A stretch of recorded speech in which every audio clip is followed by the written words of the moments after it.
the measure of success is how many innovation-led enterprises you're going to have. And the question now comes for the country of such a large population and highly talented people, how many high-value startups are we able to generate on an annual basis? Now, the number is not that high, and that tells you that we have some work to do. And now part of that is the pipeline, how you build the pipeline and the next generation of mindsets that identify problems and critically think through them and innovatively solve by creating enterprises that are scalable and sustainable. And so we realize that there is work to do in supporting the people who educate potential founders. And then two, we have opportunity to also strengthen the capacity and skills and expose more young people to the mindsets and orientations of being a founder. And so really we're trying to increase that pool, and we have to intervene at those two levels of the educator, this being the people who teach universities and colleges, and secondly is the potential young founders. And so we started off with the educator edition, and it started from asking them, when you are teaching entrepreneurship in your institution, are you working towards a startup or are you working towards an MSME? And to a large extent, we got a sense that it's towards the MSME. But then they do appreciate that they would like to see more startups, and therefore intervening to help them with the orientation of how you're going to support a young person trying to build a high-value, innovation-led enterprise. This is what you need to think through. So that's the genesis, trying to increase the pool of people who are able to think and develop startups. We'll talk about the role that universities should have been playing in the ecosystem. One of the things you'll realize is the rise of the ecosystem as it's structured compared to other parts of the world is possibly a failure of universities playing that role. And so other institutions sprang up outside of universities and not connected to universities. And therefore, that's why there was maybe a disconnect in certain spaces. And then we can talk about, proposed recommendations just in terms of what we could do. And now what is the beauty about this thing is that we will be mapping most of the things.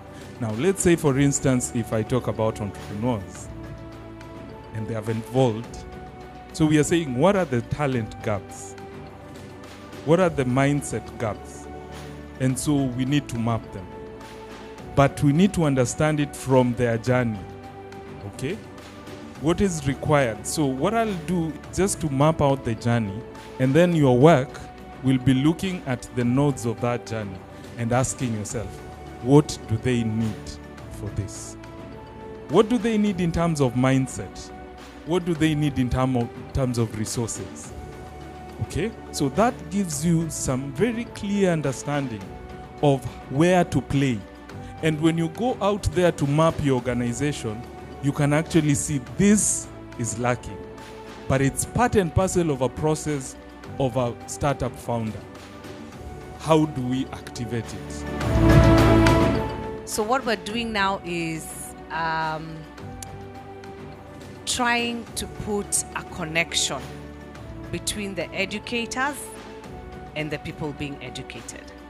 And I always say the best relationships are the ones, and I'm happy to be challenged on this one if you see it differently. The best relationships are the ones where you learn from each other. Yes? Not only you're the one disseminating information or you're the one receiving information. It needs to be two ways. That's what I was trying to say here. And so today what we're going to do is start the process of listening to our startups, listening to the students, listening to them, seeing, okay, this is what we've been doing. Are we okay? If we are okay, that's fine. We can stay on that same track if it's leading us to down the path of where we want to go. If we start saying, okay, maybe we could shift a little, then let's start processing the shift. Let's start seeing what else we could be doing differently if we need to be doing things differently. At the end of the day, you want to produce more valuable enterprises. And this is a capacity building pillar or environment for that matter. As an innovation agency, we may not capacitate all the founders that we can ever find on planet Earth. Sure.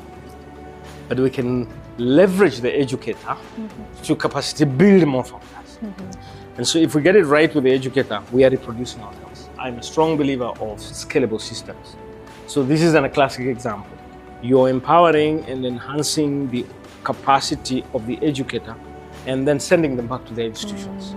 And they will be agents of transformation in their own institutions, start new programs. They can reach us, if they need a little more support and so on and so forth. They go back and they can see, not everyone is going to be a founder, but at least we need to give all these fundamentals to young people for entrepreneurship, and this is how we need to orient them and so on and so forth. A few will make great founders, and this is the kind of support they will need while they are in our custody before they exit